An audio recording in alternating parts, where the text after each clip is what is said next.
तो स्वागत है आप सबका कॉमिक स्टार चैनल पे। तो चलिए शुरू करते हैं। क्रूक बॉन्ड और इंसाफ का डंडा, मनोज कॉमिक्स में ही एक। आप पढ़ चुके हैं कि शहर में डाकू गोबर सिंह का मनोज चित्रकथा के पिछले अंक कब्रिस्तान के भूत में आप पढ़ चुके हैं कि शहर में डाकू गोबर सिंह का आतंक छाया हुआ था और पुलिस उसे पकड़ने में हर तरीके से नाकाम रही थी। हार कर पुलिस विभाग को डाकू गोबर सिंह के सर पर 50,000 का इनाम घोषित करना पड़ा। इस इनाम की भनक मिलते ही अपने जमाने का सबसे अजीबोगरीब जासूस क्रूक बॉन्ड अपने चेले मोटू के साथ एक्शन में आ गया और दोनों हाथों से जूते झाड़कर गोबर सिंह और उसके साथियों के पीछे पड़ गया।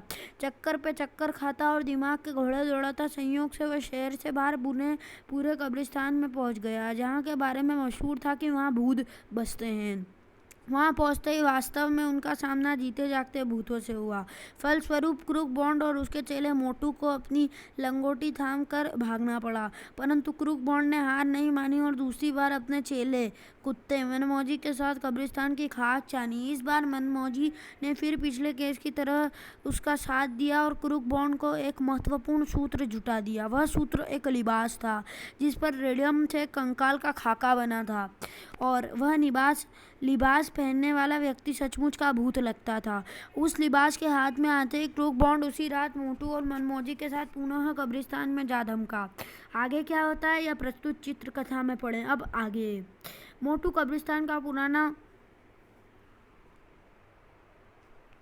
द्वार धीरे से खोलकर मनमौजी के साथ भीतर प्रविष्ट हुआ। प्यारे मनमौजी, तुम उस तरफ देखो, मैं इस तरफ देखता हूँ। गुर्र गुर्र। वाह, कितना समझदार है, एक ही बार में मेरा अभिप्राय समझ गया। लेकिन मैं भी इससे कोई कम समझदार नहीं, आखिर है तो हम दोनों बॉन्ड भाई के चेले। उसके बाद मोटू कब्रिस्तान में भूतों की तलाश में एक एक कब्र का चक्कर लगाने लगा, लेकिन वह इस बात से बिल्कुल बेखबर था कि एक भूत की दृष्टि उस पर पड़ चुकी थी। यह साला छोकरा रात के समय यहाँ कहाँ से आ गया और क्या कर रहा है? खैर, अभी लेता हूँ इसकी खबर। और हा, मनुष्य, मजा आ जाएगा आज की दावत का। ओह, आ गया, लेकिन यह आया कहाँ से? और यदि यह सचमुच का ही भूत हुआ तो? मोटू को भयभीत होते ना देख भूत भी मन ही मन चौंका। अरे, यह छोकरा तो मुझे देखकर बिल्कुल भी नहीं डरा, जबकि भूत को देखकर तो अच्छे के छक्के छूट जाते हैं अगले ही पल। ए छोकरे, यदि तुझे अपनी जान प्यारी है तो तुरंत यहाँ से भाग जा, न जाने क्यों मुझे तुम पर दया आ रही है। लेकिन महाराज, आप हैं कौन और नाहक की ही मुझे बच्चा को क्यों डरा धमका कर भगा रहे हैं? आए, क्या तू मुझे नहीं जानता? अरे मूर्ख मोटे, मैं भूत हूँ, भूत, और ये कब्रिस्तान हम भूतों का घर है। चल भाग यहाँ से, वरना मेरे हाथों बेमौत मारा जाएगा। उफ, हाथ है या हथौड़ा? जल्दी भाग वरना। अरे ठहरिए भूत महाराज, मुझे अपने जूते तो उतारने दीजिए। जूते पहने हो तो पूरी ताकत से नहीं भाग सकता। तो जल्दी उतार अपने जूते और सिर पर पैर रखकर भाग ले। ध्यान रखना फिर कभी इधर का रुख मत करना। अजी बिल्कुल नहीं करूँगा महाराज, कहकर मोटू ने ये जूते उतारे, दोनों हाथों में लिए। अच्छा भूत महाराज, मैं जा रहा हूँ, लेकिन जाने से पहले ज़रा मुझे इतना तो बता दीजिए कि आप किसी जानवर के भूत हैं या इंसान के? क्यों, यह जानकर तू क्या करेगा रे छोकरे? यदि तुम किसी जानवर के भूत हुए तो मैं तुम्हारी खबर डंडे से लगाऊंगा, और यदि इंसान के भूत हुए तो इन जूतों से तुम्हारी चांद गंजी करूंगा, ताकि तुम्हारी सास पूछतों भी गंजी ही पैदा हो और हम जासूसों से डरे। क्या कहा? जासूस? इसका मतलब ये हुआ कि यह छोकरा किसी तरह हमारी असलियत जान गया है और यहाँ हमारी ही खोजबीन कर रहा है। अब इसे मौत के घाट उतारना ही होगा अगले ही पल। खबरदार, अपने स्थान से जरा भी हिलने की कोशिश मत करना, वरना धज्जियाँ उड़ा दूंगा। आए तमच्चा, भूत महाराज, क्या आप लोग ऐसे खिलौने भी रखते हैं? बको मत, सच सच बताओ कि तुम कौन हो और यहाँ किस लिए आए हो, और तुम्हें यहाँ क्या क्या जानकारी मिली? जानकारी तो कुछ भी नहीं मिली भूत महाराज, लेकिन हाँ, हम दोनों यहाँ डाकू गोबर सिंह की तलाश में जरूर आए हैं, जो अभी तक हमारे हाथ नहीं लगा और वह कभी हाथ लगेगा भी नहीं। चलो अब मरने के लिए तैयार हो जाओ। कहते कहते भूत कुछ ध्यान में आते ही चौंका। तुम अभी अभी कह रहे थे कि हम दोनों यहाँ आए थे, तुम्हारा दूसरा साथी कौन है और वो कहाँ है? यह मैं मरते दम तक नहीं बता सकता। इधर वह भूत मोटू के प्राणों को अटका था उधर क्रूक बॉन्ड जैसे ही चारदीवारी फांद कर कुछ आगे बढ़ा, उसका सामना भी एक भूत से हुआ। आह हाँ, शिकार खुद ही मेरे पास आ रहा है, इसी से पूछताछ करूंगा।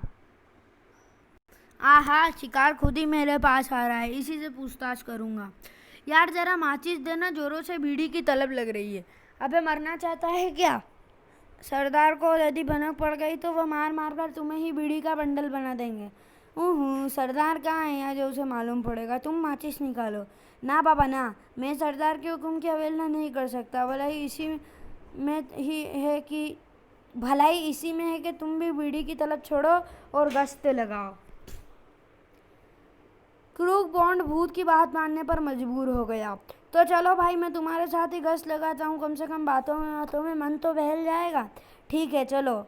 दोनों एक तरफ बढ़ चले। किसी तरह इसको अपने काबू में करना होगा, तभी इससे कुछ जानकारी हासिल की जा सकती है। खैर, मौका देखकर इसके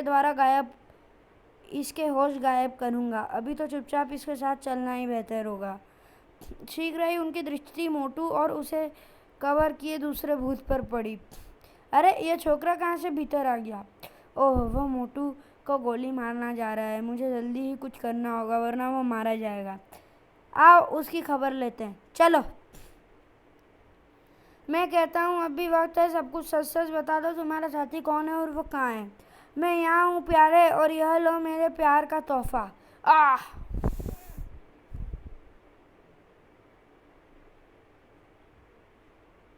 वह लोहे की गेंद क्रूक बॉन्ड के हाथों से निकली थी और स्प्रिंग के तार के साथ जुड़े होने के कारण रिवॉल्वर वाले भूत की कनपड़ी से टकराकर वापस उसके हाथों में आ गई, जबकि गेंद की एक ही चोट से रिवॉल्वर वाला कंकाल बेहोश होकर धरती पर लुढ़क गया। यह तुमने क्या किया मूर्ख? अपने ही साथी को बेहोश कर दिया। मजबूरी थी दोस्त, अपने साथी मोटू को बचाने के लिए ऐसा करना जरूरी था। क्रूक बॉन्ड की आवाज़ पहचानकर मोटू का चेहरा प्रसन्नता से खिल उठा। आह क्रूक बॉन्ड भैया, ओह यह तो मेरे साथी के वेश में कोई दुश्मन है। अगले पल, खबरदार, तुम अपनी जगह से बिल्कुल भी नहीं हिलोगे, वरना गोली तुम्हारे भीतर होगी और दम बाहर। तभी बिल्कुल अप्रत्याशित रूप से क्रूक बॉन्ड के हाथों में थमी लोहे की गेंद उसके हाथ से निकली और उफ! लेकिन उससे पहले तुम राम का नाम लो। वो हमारा, ये दोनों तो खुदागंज रवाना हो गए लगता है। नहीं, मैंने इतनी जोर से चोट नहीं की कि वो मर जाएं, केवल बेहोश हुए हैं। होश में आने पर हम इनसे अपने मतलब की बात पूछेंगे।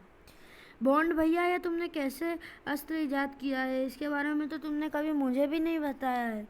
मोटू भाई, नहीं बताया तो इतने परेशान क्यों रहे हो? अब बता दिए देता हूँ।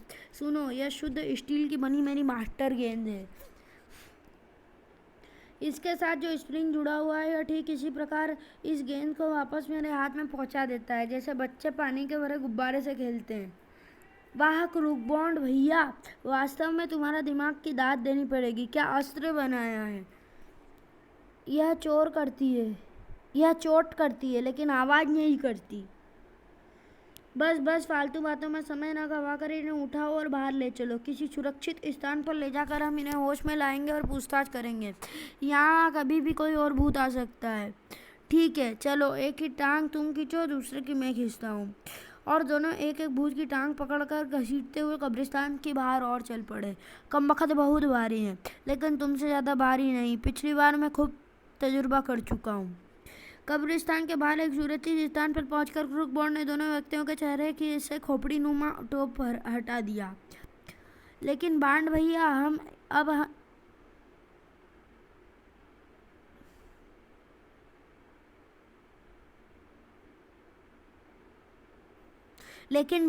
अब हम इन्हें होश में कैसे लाएंगे? पानी तो आसपास है ही नहीं। पानी की कोई ज़रूरत नहीं, होश की दवा मैं पहले से ही लेता आया हूँ। यह देखो, इस शीशी में एक ऐसी गैस है जो पलक झपकते ही इन्हें होश में ला देगी। लेकिन तुम रिवॉल्वर निकाल कर तैयार खड़े हो जाओ। बॉन्ड भैया, लगता है आजकल तुम जादुई पिटारा अपने साथ रखते हो। खैर, अब तुम जल्दी से इस शीशी का कमाल दिखाओ तो देखो। फिर मोटू ने जेब से रिवॉल्वर निकाल लिया और क्रूक बॉन्ड बारी बारी से दोनों व्यक्तियों के शीशे के ढक्कन उठाकर उसमें भरी गैस सूंघाने लगा। पलक झपकते ही दोनों में होश आ गया और क्यों भाइयों, अब कैसी तबीयत है तुम्हारी? ओह, हम लोग कहाँ हैं? फिलहाल तो तुम दोनों सही सलामत धरती पर हो, लेकिन यदि तुमने हमारे प्रश्नों का ठीक ठीक उत्तर नहीं दिया तो जहन्नुम में भी जा सकते हो। ओह, बताओ कब्रिस्तान में तुम्हारा अड्डा कहाँ है और तुम्हारा सरदार गोबर सिंह कहाँ झक मारने गया है? नहीं, हम तुम्हें कुछ नहीं बताएंगे। कहने के साथ ही दोनों ने गजब की फुर्ती के साथ अपनी जेब से कोई वस्तु निकाल कर अपने मुंह में डाल ली। मैं कहता हूँ रुक जाओ, वरना ओह शायद जहर खा लिया। लेकिन क्रूक बॉन्ड और मोटू को उन्हें रोकने में काफ़ी देर हो चुकी थी। पता नहीं उन्होंने ऐसी क्या वस्तु खाई थी, उनके मुंह से झाग निकलने लगे। देखते ही देखते वे ज़मीन पर लम्बलेट हो गए। ओह, दोनों मर चुके हैं। अब अफसोस कि हम इनकी तलाशी लेना भूल गए, वरना ऐसी नौबत नहीं आती। खैर, तुम इनमें से एक के कपड़े पहन लो। कब्रिस्तान में चलकर हम फिर किसी नए भूत की खोज करेंगे या इनका गुप्त अड्डा खोजने की कोशिश करेंगे। अब ठीक है। मोटू ने अपने साइज के आदमी के कंकाल वाले कपड़े निकाल कर पहन लिए, जो उसके शरीर पर बिल्कुल फिट बैठे, और वह भी एक कंकाल दिखाई देने लगा। चलो, लेकिन इनकी लाशों का क्या होगा? मौका देखकर पुलिस को फ़ोन कर देंगे। दोनों कब्रिस्तान में पहुंचकर फिर डाकू गोबर सिंह के गुप्त अड्डे को खोजने लगे। तुम इस तरफ देखो, मैं दूसरी तरफ देखता हूँ। ठीक है। इधर शहर के एक सेठ के घर पर। खबरदार, अगर कोई अपने स्थान से हिला तो, यदि तुम्हें अपनी जान प्यारी है तो खड़े होकर अपने हाथ ऊपर उठा लो। ओह, डाकू गोबर सिंह, तुमने मुझे ठीक पहचाना सेठ। अब यदि अपने बीबी बच्चों की खैरियत चाहते हो तो चुपचाप मुझे अपनी तिजोरी तक ले चलो। मैं तैयार हूँ। धतूरा सिंह, तुम और फोकटमल यहीं इनके पास रहो और सेठानी के जेवर आदि उतार लो। यदि कोई भी गड़बड़ी करने की कोशिश करे तो भून कर रख दो। बहुत अच्छा सरदार। बाकी मेरे साथ आओ। चलो सेठ, मेरी तिजोरी उस कमरे में है। ठीक है, चुपचाप भीतर चलो। ठीक है, चुपचाप भीतर चलो। सुनो सेठ, मैं अच्छी तरह जानता हूँ कि आजकल सेठ व लाल लोग तिजोरी में रुपए, पैसे व जेवर आदि के साथ रिवॉल्वर भी रखने लगे हैं। अतः रिवॉल्वर को हाथ लगाने की मूर्खता मत करना। ओह, बहुत चालाक है। और सेठ ने वास्तव में कोई बिना चाले के दिखाए तिजोरी खोल ली। मेरा सारा रुपया, पैसा और जेवर ले लो, लेकिन भगवान के लिए जाते समय हमें मौत के घाट मत उतारना। तुम पहले आदमी हो जिसे चुपचाप हमारे आदेश का पालन किया है और कोई चालाकी नहीं दिखाई, इसलिए मैं भी तुम्हें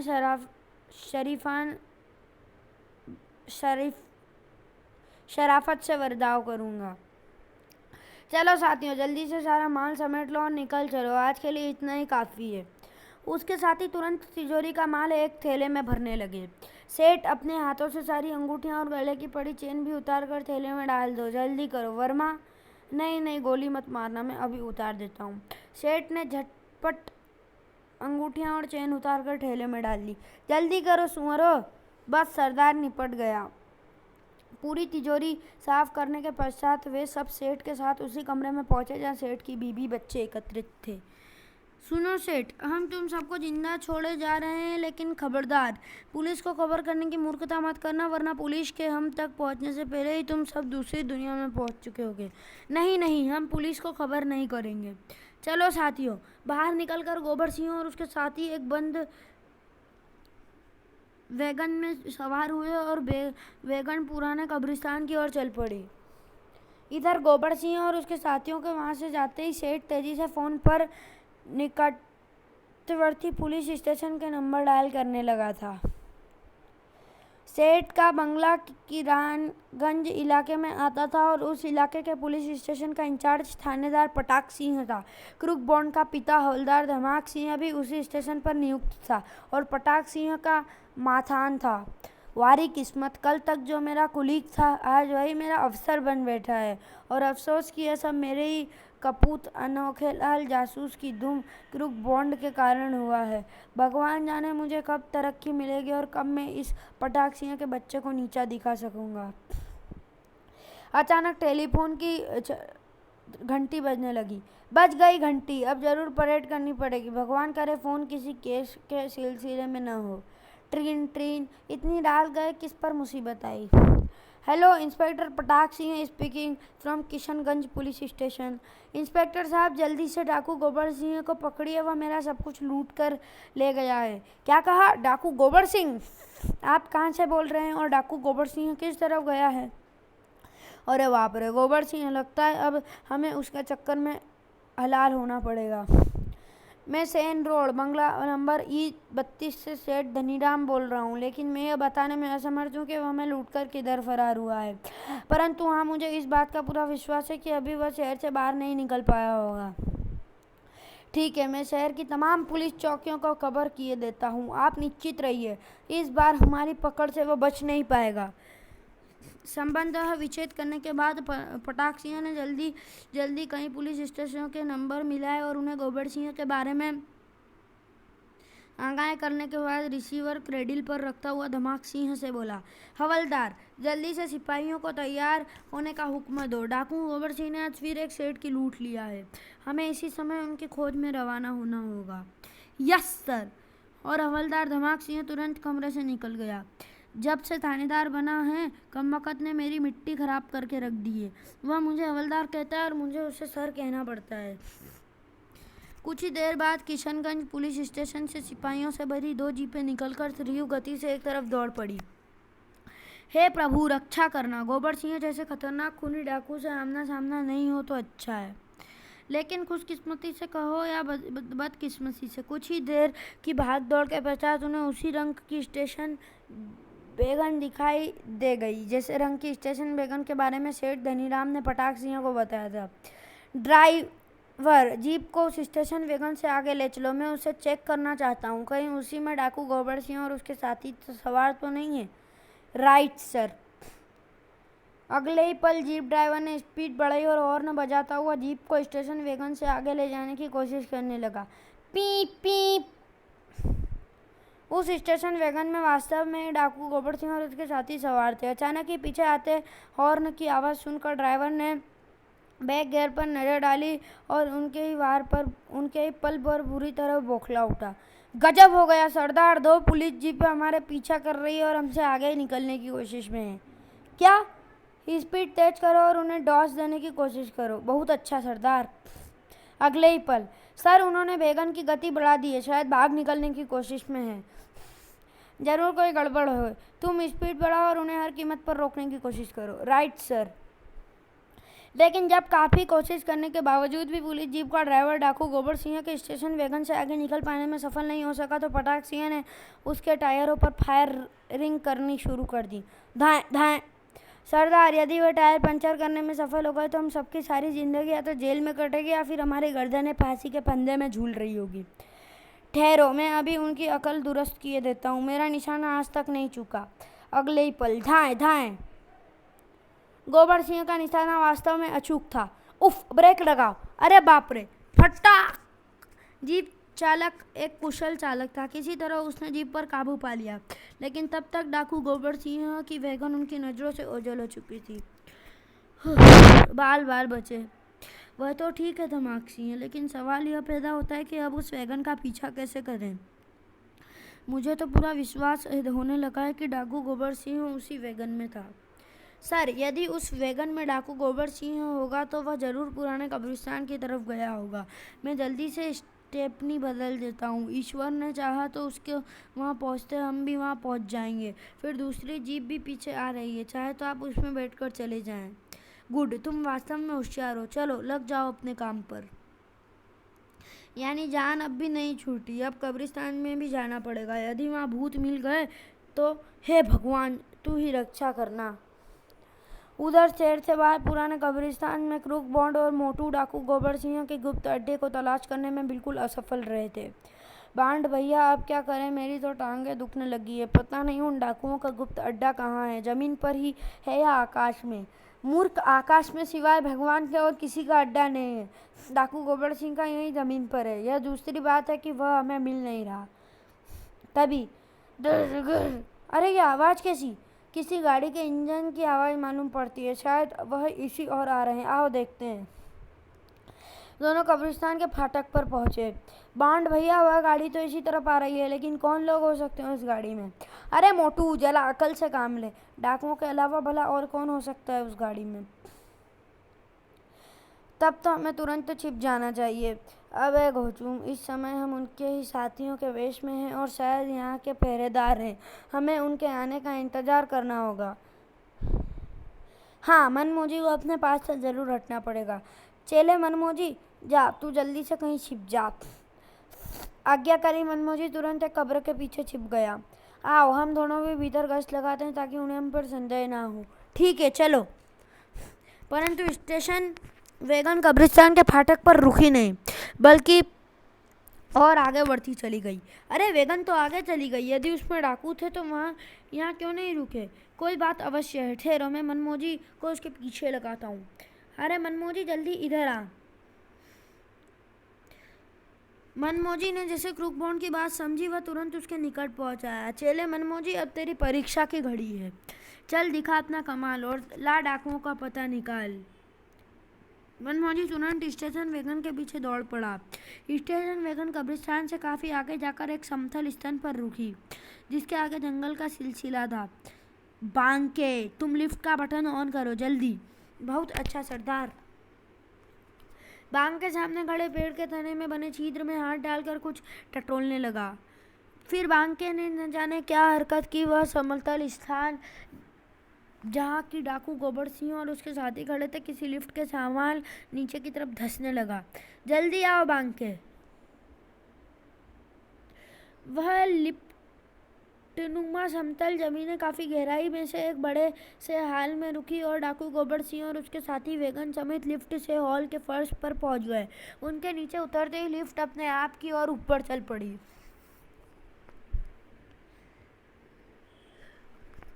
वह विचित्र लिफ्ट अपने स्थान पर आ लगी। मनमोजी कब्रिस्तान की ओर दौड़ पड़ा। शीघ्र ही। क्या खबर लाए हो चेले? हाँ प्यारे, जरा जल्दी बताओ। 50,000 का इनाम हमारी बाट जो रहा है।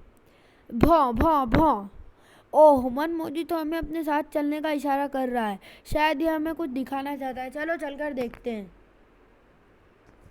फिर मनमोजी के पीछे चलते चलते क्रूकबॉन्ड और मोटू उस स्थान पर जा पहुंचे जहाँ पेड़ के सामने जमीन के भीतर ले जाने वाली विचित्र लिफ्ट थी। भौ भौ भौ। ओह, उस छिद्र में कुछ है। मनमोजी उसी की तरफ इशारा कर रहा है। ठहरो, मैं देखता हूँ। अरे यह तो कोई बटन लगता है। तब उस बटन में जरूर कोई करामत छिपी होगी। बॉन्ड भैया, जरा उस दबा के तो देखो, हो सकता है कि बटन में किसी गुप्त द्वार की चाबी हो। और क्रूकबॉन्ड ने जैसे ही बटन दबाया, अरे आए, यह तो कोई लिफ्ट मालूम पड़ती है बॉन्ड भैया। बिल्कुल, अब मेरी समझ में आया कि डाकू गोबर सिंह और उसके साथी कब्रिस्तान से आगे जाकर अचानक क्यों और कैसे गायब हो जाते हैं। जरूर कब्रिस्तान से लेकर यहाँ तक उनका जमीन दोज अड्डा है और वे इसी लिफ्ट के सारे अपने अड्डे तक पहुँचते हैं। फिर अब तुम्हारा विचार क्या है बॉन्ड भैया? लिफ्ट को वापस आने दो, फिर हम भी नीचे चलेंगे। और यदि नीचे पहुँचते इधर दबोच लिए गए तो? जब ओखली में सर दे दिया तो मसूलों का क्या डर। लेकिन चिंता न करो, इस भूत वाली पोशाक में वे जल्दी हम पर संदेह नहीं करेंगे। कुछ देर बाद जब लिफ्ट अपने स्थान पर आए तो क्रूकबॉन्ड के कहने पर मोटू जमीन पर पहुंच गया था। तब क्रूकबॉन्ड पुनः बटन दबाने के लिए पेड़ के निकट जा पहुंचा। प्यारे मनमोजी, हम दोनों डाकुओं की मान में झाड़ जोखने जा रहे हैं। तुम यहीं हमारा इंतजार करो। यदि हम 1 घंटे तक उनके जमीन और अड्डे से बाहर न आए तो तुम तुरंत बापू को खबर कर देना। कू कू कू। मनमोजी ने क्रूकबॉन्ड की बात सुनकर इस तरह से रिलाया कू कू किया मानो उसकी बात अच्छी तरह से समझ गया हो। अगले ही पल क्रूकबॉन्ड खो में लगे बटन को दबाकर मोटू की ओर दौड़ पड़ा। फिर उसे एक ही छलांग में लिफ्ट के ऊपर पहुंचने में देर न लगी। जब लिफ्ट उन्हें लेकर तेजी से जमीन के भीतर समाती चली जा रही थी। कुछ देर बाद लिफ्ट जमीन के भीतर काफी गहराई में जाकर अपने आप रुकी। जल्दी से नीचे उतरो मोटू, शायद यही स्थान है, यह लिफ्ट अंतिम मंजिल है। मोटू ने भी लिफ्ट से नीचे उतरने में कोई सुस्ती नहीं दिखाई। उनका जमीन पर पहुंचते ही लिफ्ट अपने आप ऊपर उठने लगी। आश्चर्य, न कोई बटन पड़ा न कोई खटका, अपने आप वापस हो गई। शायद इसका सिस्टम कुछ ऐसा होगा कि ऊपर बोझ न होने के कारण ही अपने आप ऊपर उठ जाए। तब तो भैया इन लोगों ने अपना ये अड्डा भी काफ़ी वैज्ञानिक तरीके से तैयार किया होगा। इस लिफ्ट को देखते हुए तो इसमें कोई संदेह नहीं रह जाता। खैर, फिलहाल बेकार की बात छोड़ो और सावधानी से आगे बढ़ो। दोनों सावधानी से बाईं ओर दिखाई देने वाले द्वार की ओर बढ़े। यदि कोई खतरा पेश आए तो मेरी यह मास्टर बॉल काम आएगी। द्वार से होकर कुछ आगे बढ़ने पर उन्हें एक अन्य द्वार से रोशनी की किरणें आती दिखाई दी। लगता है डाकू गोबर सिंह और उसके साथी गुफा में उस तरफ मौजूद हैं। हो सकता है, लेकिन बॉन्ड भैया, न जाने मुझे इस समय क्यों बहुत डर लग रहा है। अरे मोटू, बस तुझमें यही एक कमी है, या तो तुझे डर ज़्यादा लगता है या फिर भूख। चुपचाप आगे बढ़ता चल, वरना मुझे गुस्सा आ गया तो अपनी इस मास्टर गेंद से तेरी खोपड़ी फाड़ कर सारा डर बाहर निकाल दूंगा।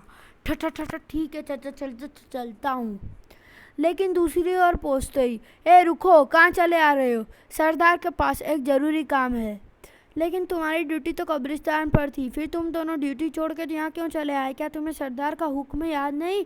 इस लापरवाही पर सरदार तुम्हें गोली भी मार सकता है।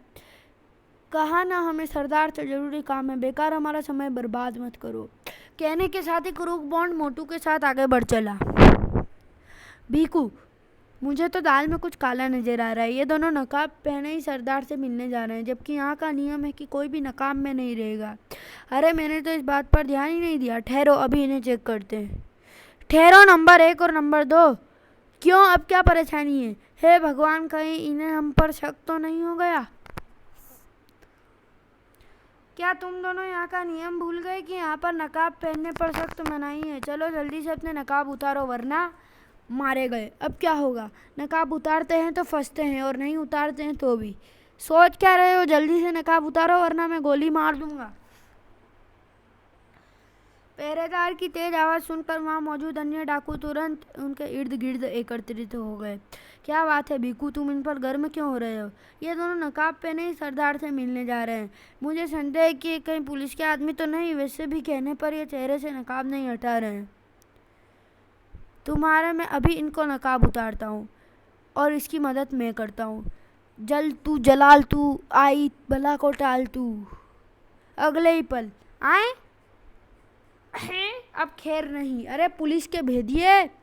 तुरंत सभी डाकू क्रूक बॉन्ड और मोटू पर पिल पड़े। मारो सालों को, हड्डी पसली तोड़ दो। हाय मर गया, बचाओ। तभी, ठहरो, रुक जाओ। क्या हो रहा है? ये कौन है दोनों कबूतर, और कहाँ से पकड़ लाए तुम इन्हें? सरदार, ये पुलिस के भेदिए हैं, हमारे विशेष पहरेदारियों की पोशाक में हमारी टोह लेने आए थे। क्या इन कुत्तों की इतनी हिम्मत? सच सच बताओ, तुम दोनों कौन है और यहाँ क्यों आए हो? कैसे आए हो? और तुम्हारे साथ कौन कौन है, तथा ये पोशाकें तुम्हें कहाँ से मिली? हम कसम खाकर कहते हैं सरदार, हम पुलिस के भेदिए नहीं हैं, हम तो गलती से यहाँ आ फंसे। क्यों मोटू? बिल्कुल भैया, हम तो आगे जंगल में शिकार खेलने जा रहे थे, लेकिन ज़मीन के एक टुकड़े में धंसकर हमें यहाँ पहुँचा दिया। झूठे की औलाद! क्या ये पोशाक हमें तुम्हारे बाप ने शिकार खेलने के लिए दी थी? नहीं, यह हमें कब्रिस्तान से मिली है, जहाँ हम अपने कुत्ते की लाश दफन करने गए थे।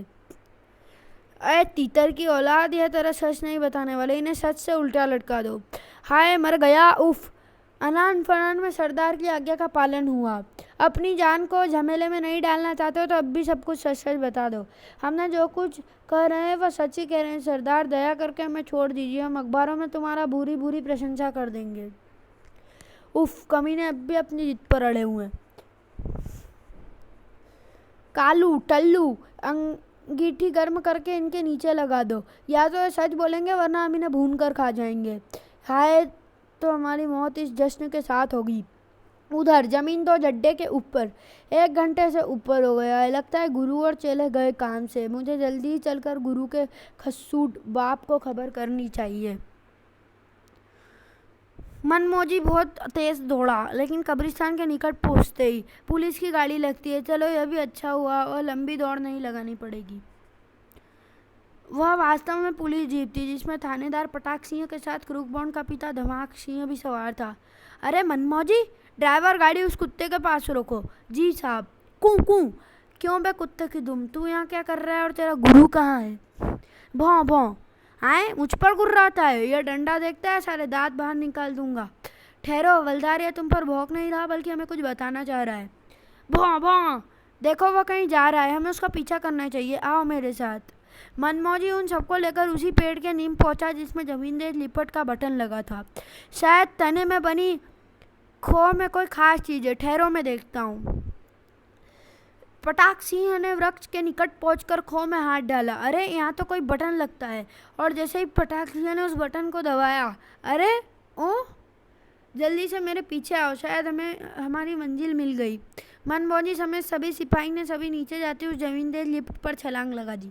अगले ही पल वे सभी लिपट पर सवार हो नीचे गहराई में उतरते चले गए।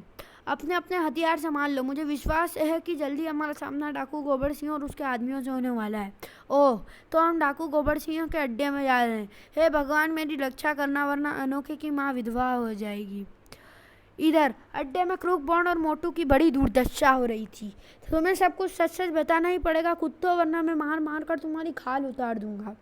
हाय मेरी माँ, आह पानी।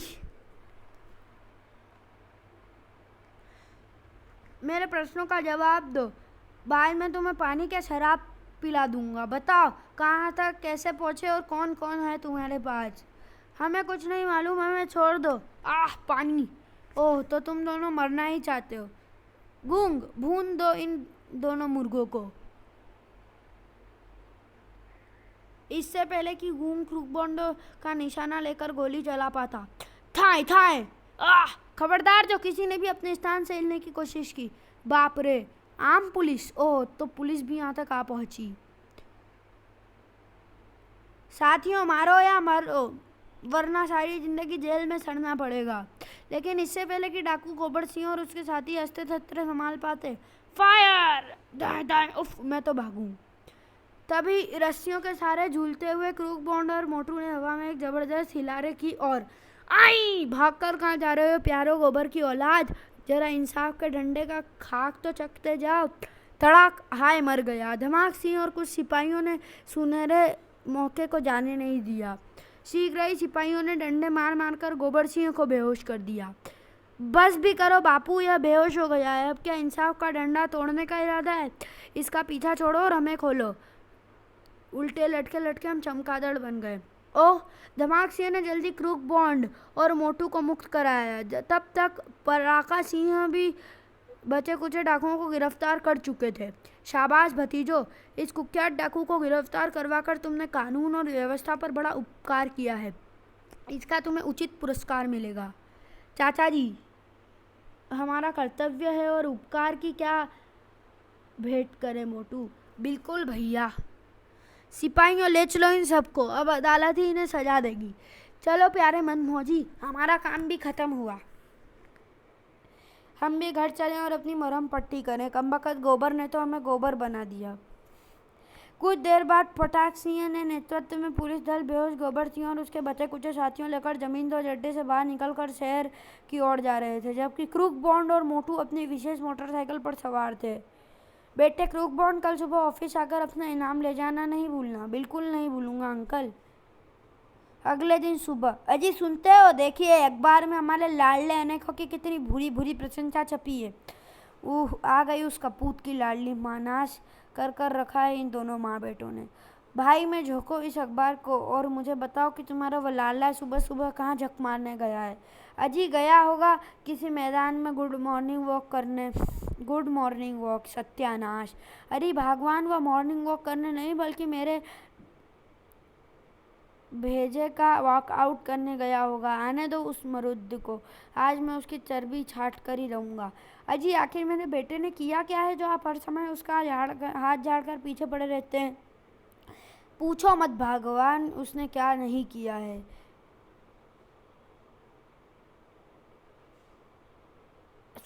पूछो भगवान के उसने क्या नहीं किया है। उसने मेरे दुश्मन डाकू गोबर सिंह के केस का उसने डाकू गोबर सिंह के केस का मेरे दुश्मन पुलिस पटाक सिंह के सर पर कुछ ऐसा। ऑफिसर लोग उसकी तारीफ कर रहे हैं और उसकी पदोन्नति करने की सोच रहे हैं, जबकि मैं अब भी हवलदार का हवलदार रहा हूँ।